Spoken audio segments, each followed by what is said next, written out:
querida professora, querido professor. Eu sou Alessandro Crisóstomo, editor sênior da Saber Educação, empresa a qual as editoras Ática, Saraiva e Scipione fazem parte. Hoje temos um encontro especial para falar sobre letramento digital e educação para a cidadania, com 3 convidados muito especiais. Os autores da obra Educação Digital da coleção Identidade Saraiva. Estou aqui com Januária Cristina Alves, jornalista, mestre em Ciências da Comunicação pela Escola de Comunicações e Artes da Universidade de São Paulo, a ECA-USP, educomunicadora e autora de mais de 50 livros infanto-juvenis. Aqui do meu lado também Paulo de Camargo, mestre em Letras pela Faculdade de Filosofia, Letras e Ciências Humanas da Universidade de São Paulo, a FEFELESH-USP, jornalista, autor de livros infantis e consultor em Gestão e Formação.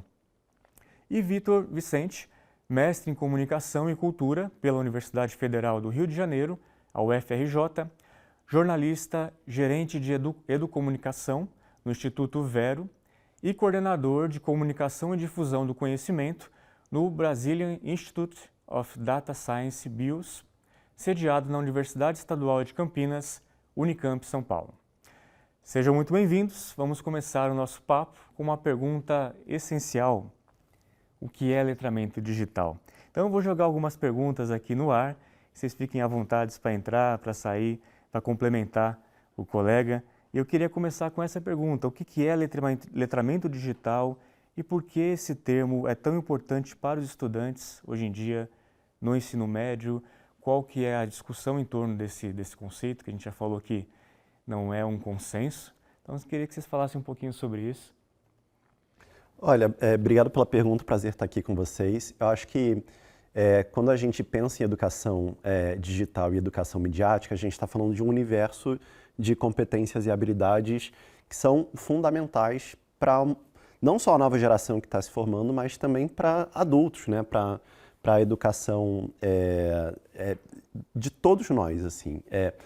Um ponto que eu sempre reforço quando a gente traz esse debate é que o letramento ele está preocupado não só em formar sujeitos que saibam usar essas novas tecnologias, mas que tenham competências e conhecimentos para analisar criticamente essas ferramentas, essas tecnologias, não só como instrumentos, como usuário, mas como sujeitos, como cidadãos, assim. Então, o letramento, na minha visão, e aí queria muito ouvir a opinião dos outros autores, tem essa dimensão de formar indivíduos para que eles convivam com essas novas tecnologias de maneira mais crítica, de maneira mais ética, de maneira a potencializar os seus próprios direitos e os direitos dos outros também. Então, acho que o letramento está muito preocupado com essa visão mais global da nossa interação enquanto indivíduos com essas novas tecnologias, né? Mas e aí entra aquela questão do nativo digital. Será que isso é um mito? Porque já que é nativo, não precisaria,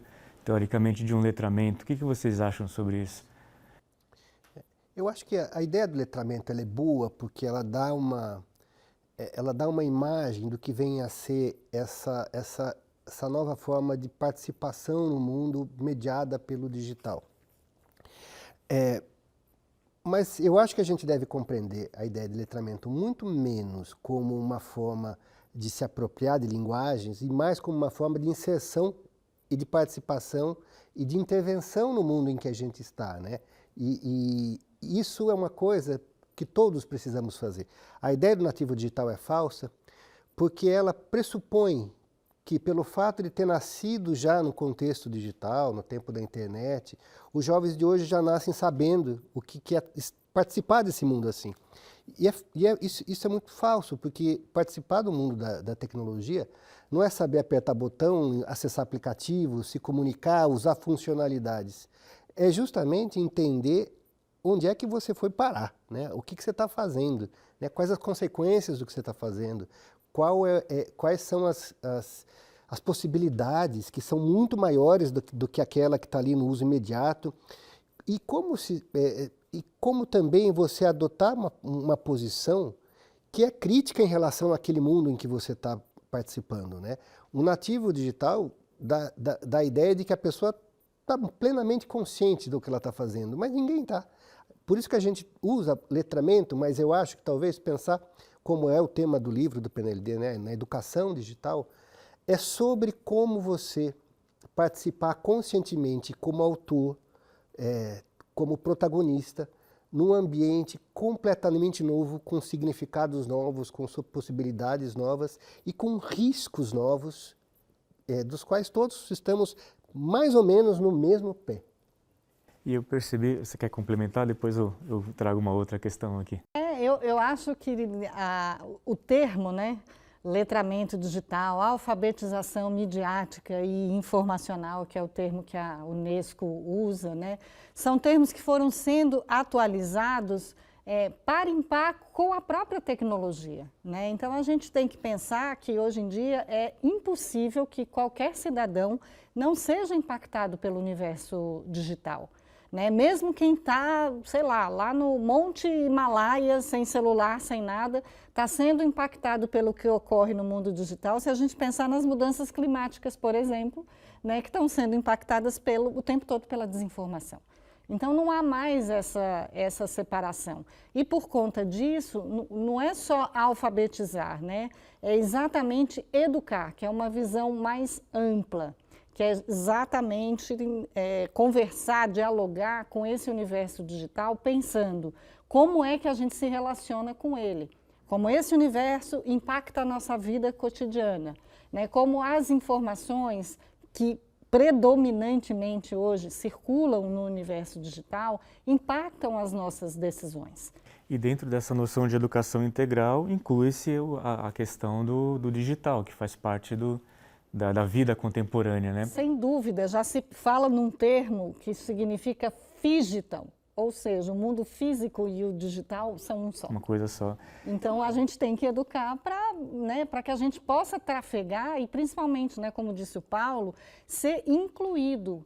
Porque um cidadão hoje que não tem acesso, né, ao que acontece no mundo digital, ele não compreende como esse mundo funciona, ele está excluído.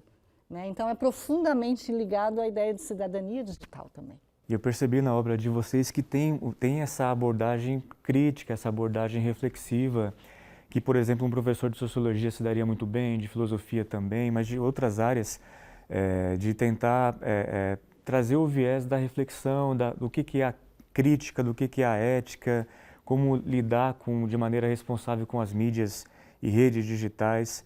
Então, eu queria que você contasse um pouquinho como é que a obra traz isso. Como abordar em sala de aula essa perspectiva mais ética, crítica, responsável, como que a obra também lida com a desinformação, como é que ela insere essa discussão sobre fake news, desinformação? Olha, eu acho que o primeiro ponto importante é que a gente, enquanto sociedade, foi por um caminho, quando a gente olha para as novas tecnologias, muito perigoso, porque a gente apartou por muito tempo o universo digital do mundo do dia a dia, né? A gente até costumava muito falar do mundo real e do mundo virtual, enquanto é tudo uma coisa só. Eu acho que um dos sintomas desse processo é a gente ainda hoje olhar para os sujeitos que estão interagindo com os ambientes digitais enquanto usuários. Porque se eles são usuários de uma mera ferramenta, de um mero instrumento. E não é isso. Enquanto eles estão interagindo com redes sociais, com jogos online e assim por diante, eles são sujeitos, eles são cidadãos. Assim. Então, acho que o primeiro passo, e que é algo que atravessa toda a nossa obra, é olhar para esse indivíduo não só como usuário, mas como sujeito que está interagindo em novos ambientes. E esses ambientes, eles trazem, como o Paulo falou, potencialidades. Eles, ao mesmo tempo em que são ambientes de garantia de direitos, como acesso à informação, livre associação e assim por diante, eles também trazem riscos. E a nossa obra, ela parte muito, acho que, desse pressuposto. Então, é uma obra que não fala só sobre desinformação, não fala só sobre privacidade, não fala só sobre inteligência artificial, fala sobre cidadania nesse novo mundo hiperconectado que traz potencialidades e desafios. E aí, eu acho que essa é uma obra de interesse do professor, do educador em geral. Assim, eu não vejo muito, e aí queria ouvir muito a opinião de vocês, essa obra dedicada a um professor, por exemplo, de língua portuguesa ou de matemática. Eu acho que cada professor vai encontrar nessa obra um olhar que pode ser incorporado na sua disciplina ou pode ser incorporado enquanto um componente curricular específico, mas que vai versar sobre matemática em alguns momentos, sobre língua portuguesa, sobre biologia e assim por diante. O que vocês acham? Eu acho que assim, exatamente o que o Vitor falou, e tem uma peculiaridade que eu acho importante, que assim, nós três somos jornalistas, mas com carreiras muito diferentes, né? E com uma vivência também de pesquisa e com uma vivência também de autoria. E desde o começo, a nossa preocupação era como se colocar no lugar da pessoa, do aluno, como se colocar no lugar do professor. Então, a gente se preocupou muito desde o começo em fazer um livro sobre tecnologia, mas sobre pessoas que estão sendo impactadas pela tecnologia.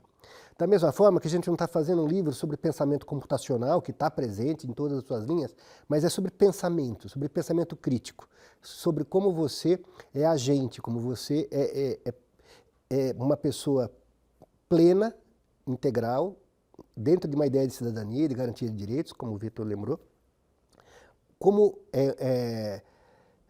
sendo também ator nesse ambiente novo digital. Então, é um livro sobre pessoas, sobre pensamento, sobre contemporaneidade. Esse livro ele fala também sobre convivência, não fala sobre a questão do cyberbullying só e de todos os perigos, mas sobre a importância da boa convivência, da saúde mental.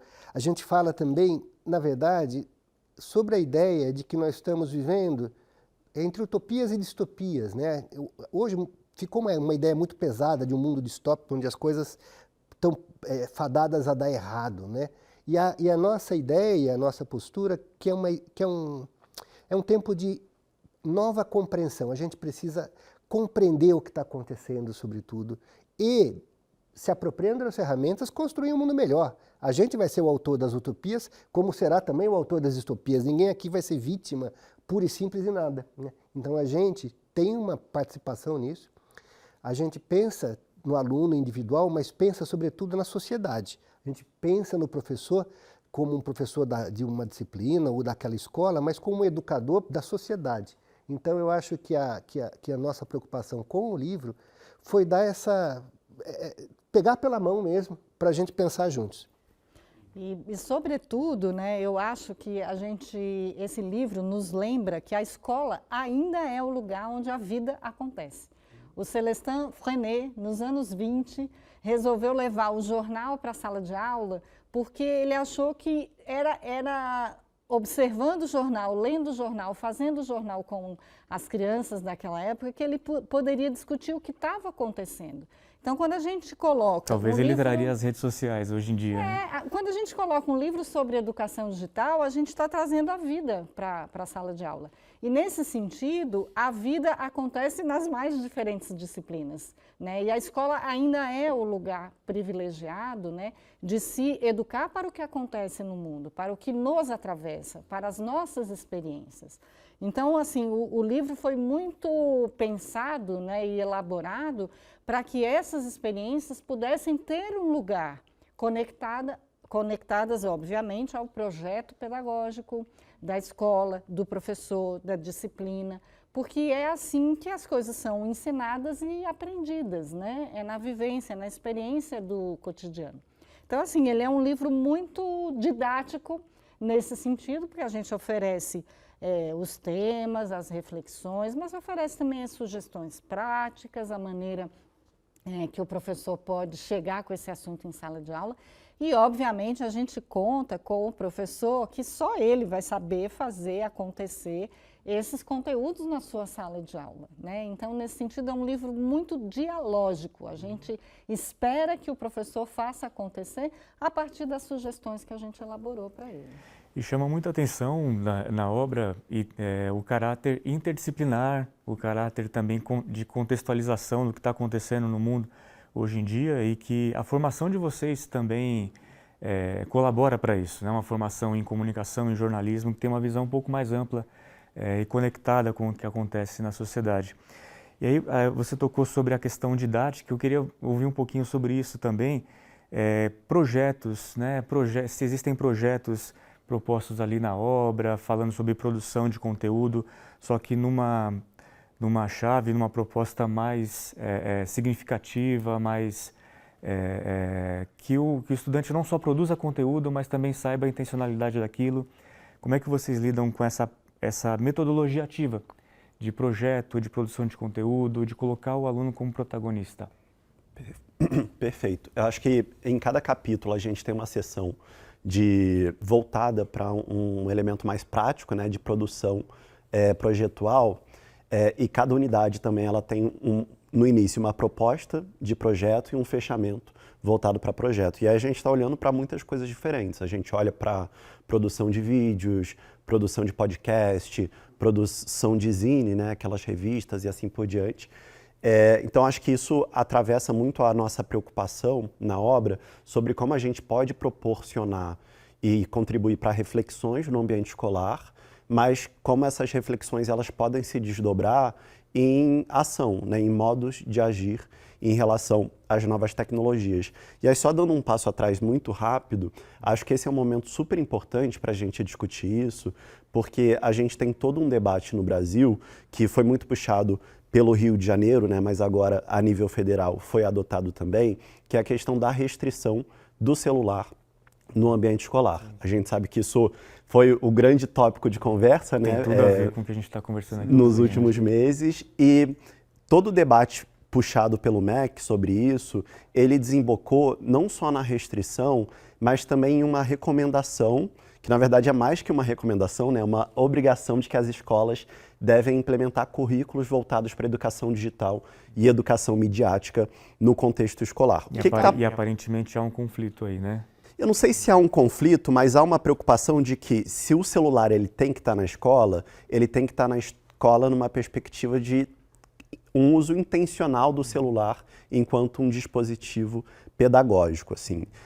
E o que a gente traz, e é curioso porque a gente escreveu a obra antes de tudo isso acontecer, né? Mas na nossa obra a gente teve uma reflexão muito cuidadosa sobre como a gente pode propor projetos, questões relativas ao universo digital, incorporando tanto essas novas tecnologias, como também não incorporando as tecnologias, né? A gente então tem muitos projetos, atividades que são feitos com ferramentas analógicas, assim, com caderno, com caneta, hidrocor e assim por diante. Então, acho que isso é importante para a gente. Na desigualdade entre as redes também, algumas têm uma estrutura muito bacana, outras nem tanto. Eu acho que isso, obviamente, é super importante. Mas o que eu realmente acho que, pelo menos no meu olhar, estava muito por trás, é que o mundo digital, de novo, né, ele não está apartado das outras esferas da nossa vida. Assim. Então, a gente proporcionar reflexões críticas sobre leitura vai construir sujeitos mais críticos e esses sujeitos vão estar no ambiente digital. Então, a gente também está falando sobre educação digital e educação midiática nesse contexto, sabe? Eu acho que a nossa obra ela traz muito esse olhar integrado, pensar a educação digital, mas não como algo radicalmente diferente do que foi feito, como um novo elemento de preocupação e debate. Eu acho que os projetos atravessam muito isso, né? Então, simplificando, tem muitos projetos voltados para a produção de videocast, por exemplo, na obra, mas tem outros projetos que não vão demandar novas tecnologias para o professor, para os alunos, ali na interação, né? Exatamente. E também, assim, eu acho que a gente precisa... esse é um livro para todos. A gente sempre pensou nesse livro como um livro para todos, né? Ele é democrático também nesse princípio. E mesmo nas possibilidades que aparentemente foram limitadas aí com a proibição dos celulares, a gente precisa lembrar que o uso pedagógico dos celulares não está proibido. Né? E isso também pode ser incorporado nessa discussão no próprio uso do material. Eu acho que todo mundo, a gente precisa pensar que estamos aprendendo a viver nesse mundo, né? Depois que o carro foi inventado, levou um tempo até aparecer faixa de pedestre, né? As coisas não surgiram juntas, né? As coisas vão se desenvolvendo, a regulamentação das redes é necessária, mas o mundo precisa discutir isso, para que não seja simplesmente uma forma de censura. Tudo isso precisa ganhar massa crítica. Nós precisamos ter mais elementos para pensar, discutir, e a voz do aluno importa muito, a voz do professor importa muito, a voz do especialista importa muito. Como o Vitor falou, as redes sociais, a tecnologia, elas são um elemento fundamental de participação social, né? Ela trouxe o mundo para um patamar de possibilidades de participação que é novo, que é completamente novo, né? E tudo isso precisa ser considerado quando a gente pensa nos desafios, nas possibilidades e, claro, sempre nos riscos do mundo digital, tal como ele está colocado. Acho que o Vitor trouxe um exemplo muito importante, que é a questão da proibição dos celulares. E acho que a gente, nesse sentido, a obra, ela tem uma pegada, assim, muito realista, sabe? Não dá para a gente demonizar os celulares, a tecnologia, como o Paulo falou, né? Criar esse mundo distópico, o mundo vai acabar, vamos todos morrer e a tecnologia vai matar o cérebro humano, porque, de fato, ela está dada, ela está no nosso cotidiano. Então, que tal a gente pensar em como é que a gente pode trabalhar junto com ela, em como é que a gente pode responsabilizar cada um de nós. Cidadania digital é isso. Quando você curte, quando você comenta, quando você compartilha, você está efetivamente interferindo no ambiente digital. Né? Mesmo aquele que não tem rede social e entra lá para dar uma olhadinha, cada olhadinha que ele dá, a gente sabe que o algoritmo pesca a olhadinha dele. Então, ele está alimentando a rede com a sua atenção. E o feed, né? Tudo que ele recebe está vinculado ao que ele... Né? Toda a interação que você tem com o universo digital. Então, não dá para dizer eu não tenho nada a ver com isso. Né? Todos estamos enredados, eu gosto de dizer. Estamos nas redes. Então, é sobre isso. Então, o livro, nesse sentido, tem uma proposta muito amigável. Né? Vamos juntos, todos somos parte disso, inclusive envolvendo a comunidade escolar. A gente tem visto, né, com essa questão dos celulares, o quão é importante envolver os pais, envolver os cuidadores, né? Desde a merendeira na escola, passando pelo bibliotecário, os idosos, toda a comunidade. Então, não adianta apontar o dedo em busca de culpados. Todos somos responsáveis e no livro acho que o professor vai se sentir muito amparado. A gente tem visto muita insegurança, os professores muito sobrecarregados, muito cobrados. Então a gente tem uma obra nesse sentido muito amigável. Vamos dar as mãos, se tem computador ótimo também, se não tem tudo bem. A gente vai conseguir discutir, trabalhar e, sobretudo, né, buscar juntos alternativas para ir lidando. Enquanto esse carro está andando, né, a gente está trocando o pneu dele, andando, mas estamos juntos, né, não estamos sozinhos. Só para complementar uma coisa importante que você perguntou e que está dentro do que a Jean falou, também tem uma dimensão interdisciplinar importante, ou seja, também uma ferramenta para que a escola trabalhe com times de professores, não fique na mão de um professor como se fosse sobrou abacaxi na minha mão. Não é, primeiro que não é um abacaxi, segundo que não é para ficar na mão só.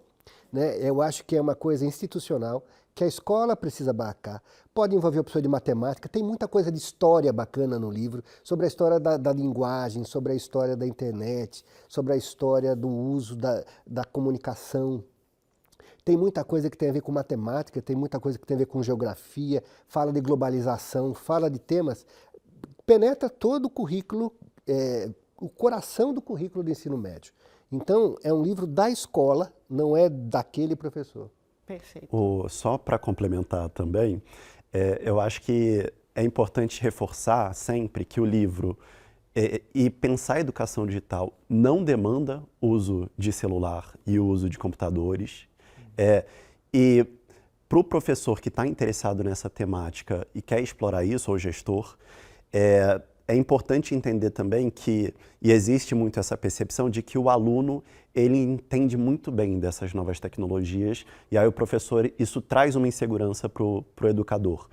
Isso não é verdade, né? A gente fala muito sobre isso na obra também, traz dados sobre, como por exemplo, a gente tem um dado importante no Brasil, produzido pela TIC Kids Online, que vai mostrar que mais da metade das crianças brasileiras acham que o primeiro resultado de busca é o mais recomendado para ela, é o que aparece ali, porque é o melhor recomendado.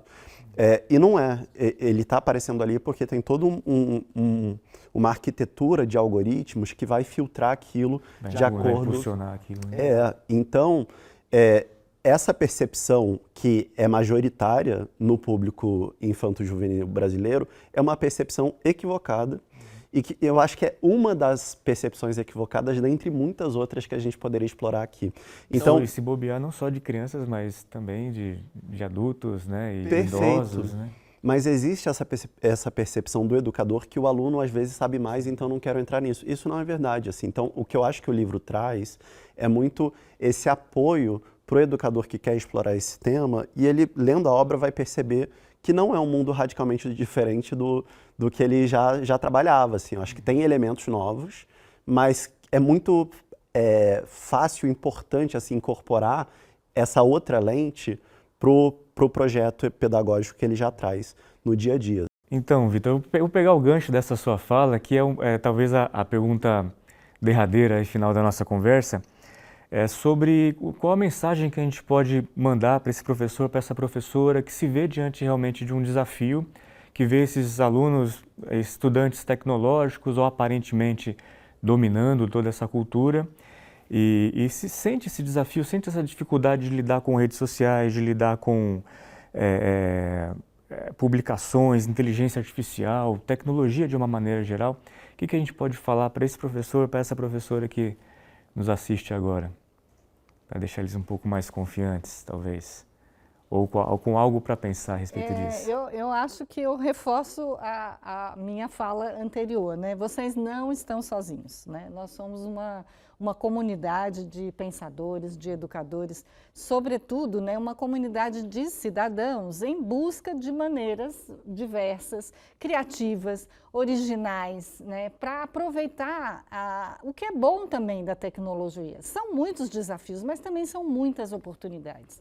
Né? E a gente tem vivido, eu sinto, um clima de pânico, de medo, né? Como se chegar perto disso fosse chegar a fazer um pacto com o demo, e não é isso, né? A gente está realmente em busca de querer aproveitar o que essas funcionalidades podem nos oferecer. Eu tenho conversado muito com jovens, com adolescentes, e eles têm dito frequentemente, a gente encontra muita coisa boa, né? Os grupos que a gente faz, jovens ativistas, né? Principalmente eu tenho visto com jovens de periferia que têm encontrado a voz, um espaço para os seus projetos, para a sua expressão, e isso tem transformado as suas comunidades, né? Então a gente precisa olhar também um pouco para isso e perguntar para eles, né? Eu acho que o professor precisa também confiar um pouco no seu poder de escuta, né? Sentar com esses meninos e vamos tentar juntos o que a gente pode estudar, o que a gente pode pesquisar juntos, o que a gente pode descobrir juntos. Né? E eu acho que a figura do professor nesse sentido ainda é uma grande referência. Os meninos ainda perguntam muita coisa para o professor, para a professora, a escola ainda é esse ambiente de aprendizagem. Então o livro vem para favorecer isso, para a gente descobrir juntos essas potencialidades, porque tem, né? Então acho que o contato humano não se substitui, né? As coisas não estão perdidas e a relação ainda, né, a verdadeira conexão está entre os seres humanos, está entre nós, né? Então é lembrar do humano dentro do ambiente digital. Eu faço minhas palavras da Januária. Não, eu queria reforçar um aspecto que eu acho que é o central, para mim é o central de todo esse momento que a gente está vivendo. Eu acho que a gente, à medida que a inteligência artificial generativa avança e cada vez mais se confunde quem fez, quem não fez, a ideia de autoria, a gente está tendo uma chance, e que talvez seja uma chance única na história da humanidade, de repensar o que é o humano. Voltar para a ideia mais básica, o que é o humano. Porque na medida em que muitas coisas que o humano faz hoje é incorporado, copiado pela inteligência artificial, e que as pessoas falam em substituição de mão de obra e falam sobre substituição de autoria, a gente precisa pensar o que nos faz humanos, o que torna todos iguais, qual que é o elo comum entre todos, qual que é a humanidade que a gente deve preservar, pela qual a gente deve lutar, na verdade. E eu acho que o livro é uma grande oportunidade para a gente pensar junto com os jovens. O que é isso? O que faz da gente, os homens e mulheres? O que é ser humano, afinal de contas, né? E eu acho que dentro dessa ideia vem todo um conjunto de aprendizados históricos da civilização que tem a ver com viver junto, que tem a ver com construir junto, tem a ver com construir futuro, de deixar legados, de ter interações reais, né? Que a gente se sinta acolhido, que a gente sinta afeto verdadeiro, sinta amor verdadeiro, relações verdadeiras, né? Então eu acho que a gente talvez, se pensasse o que é central nessa discussão da educação digital no ensino médio, do meu ponto de vista, é recuperar a ideia do que é ser humano. E quer complementar? Maravilha. Eu diria, assim, como uma síntese do que a gente tentou construir com essa obra, é que é uma obra que considera a escola como espaço de excelência de formação. E quando a gente olha para o Brasil, a gente está num momento em que o governo ele vem defendendo cada vez com mais força a ideia de educação em tempo integral. Essa educação em tempo integral ela está acontecendo num contexto também de restrição do celular. E quando a gente olha para a escola, enquanto esse lugar de excelência em formar novos sujeitos para enfrentar os desafios e propor novas soluções, né, novos mundos possíveis dentro do universo digital também, eu acho que o que a nossa obra tenta fazer nesse contexto é, em primeiro lugar, oferecer mais perguntas do que respostas. Eu acho que resposta as plataformas de busca vão te dar. O que a gente precisa saber fazer bem, e a escola é esse lugar de contribuir para essa formação, é quais são as perguntas que a gente quer se fazer e por que a gente quer fazer essas perguntas. Então, na obra, a gente espera, né, contribuir para essa formulação, assim, como a gente pode fazer melhores perguntas para habitar no ambiente digital. E a segunda questão, que eu acho que é muito importante, é que a nossa obra ela tem uma perspectiva, eu acho que de construção de pontes, assim. Não só da escola para fora, né, da escola para os desafios que a nova geração está enfrentando quando usa uma mídia social, quando está dialogando com seus pais sobre essas questões, os desafios que os games online trazem também, tudo isso, mas pontes entre componentes curriculares, como a gente falou, né? Então, assim, ponte entre o conteúdo que está na obra e o que o professor de matemática está pensando, o professor de geografia está pensando e assim por diante. Então, eu colocaria essas duas coisas, assim, é uma obra que está interessada nesse processo de formulação de perguntas e que está muito preocupada em construir pontes entre componentes curriculares e entre esferas, né, da educação da escola para dentro e da escola para fora também. Maravilha, né? E a gente percebe então que a educação digital é muito mais do que técnica, muito mais do que ferramentas. O letramento digital, com toda a discussão em torno do termo, também vai muito além disso e realmente contribui muito esse tipo de papo para esclarecimento dessas questões todas e entender como que a educação digital pode estar dentro de uma proposta de uma educação integral, da formação cidadã, uma formação transformadora desses estudantes. Então, da minha parte, só quero agradecer a presença de vocês, compartilharem a experiência, compartilharem toda a trajetória e também agradecer pela contribuição que vocês estão dando aqui pela educação pública brasileira de qualidade. Muito obrigado. Vamos junto. Vamos junto. Ó, gente, Tá livro aí. de educação digital. Entidade Olhem, Saraiva. folheiem. A gente fez um material bastante interessante para vocês poderem escolher, né, a melhor obra dentro do projeto pedagógico de vocês e contem com a gente, inclusive nas redes sociais. É isso aí, gente. E se você quer saber mais sobre os conteúdos da coleção Identidade Saraiva, Educação Digital, acesse o portal do eDocente ou escaneie o QR Code que está na tela para ver a obra na íntegra. E acompanhe a gente nas redes sociais, @edocente e @saberedu. Fiquem ligados que em breve iremos conversar com outros autores e autoras.